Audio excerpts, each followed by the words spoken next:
RRR తో global star గా మారిన రామ్ చరణ్ కథల ఎంపికలో చాలా జాగ్రత్తలు తీసుకుంటున్నాడు. రావడం కాస్త లేట్ అయినా కానీ గట్టిగానే కొట్టాలని ఫిక్స్ అయ్యాడు. అందుకే ప్రయోగాలు చేసేందుకు తగ్గేదేలేదే అంటున్నాడు.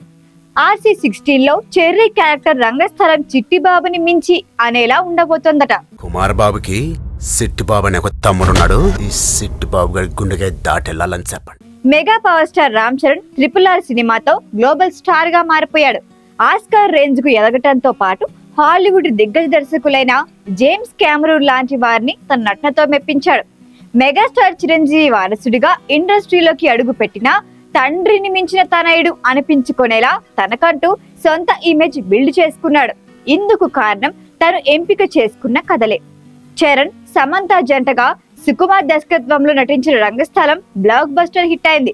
ఇందులో చెవిటి వ్యక్తిగా చెర్రీ నటనకు ఫిదా కాని వారు లేరు.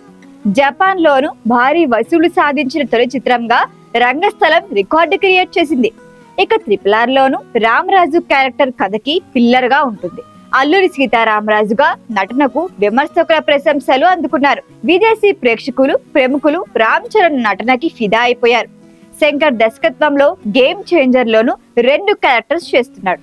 ఈ మూవీ తర్వాత బుచ్చిబాబు సానా దర్శకత్వంలో పీరియాడిక్ జోనర్ లో స్పోర్ట్స్ బ్యాక్డ్రాప్ మూవీ చేస్తున్నాడు. ఈ సినిమాలో క్యారెక్టర్ పై ఇప్పుడు ఇంట్రెస్టింగ్ డిస్కషన్ జరుగుతోంది. బలమైన కంటెంట్, అంతే బలమైన క్యారెక్టరైజేషన్ ఉన్న మూవీస్ కి మాత్రమే గ్రీన్ సిగ్నల్ ఇస్తున్న రామ్ చరణ్ బుచ్చిబాబు మూవీలో ట్రైబల్ స్పోర్ట్స్ మెన్ పాత్రలో కనిపిస్తాడట. విభిన్నంగా బలంగా ఉండే ఈ క్యారెక్టర్ కోసం చరణ్ ఆస్ట్రేలియాలో స్పెషల్ గా ట్రైనింగ్ తీసుకోవటానికి వెళ్తున్నారట.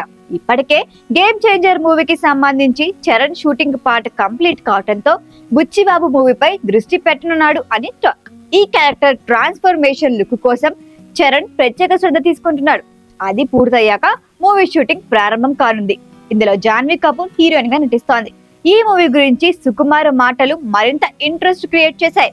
RC16 లో సరికొత్త చరణ్ ని చూడబోతున్నామని, భారీ హిట్ పక్కా అని క్లారిటీ ఇచ్చేశారట లెక్కల మాస్టర్.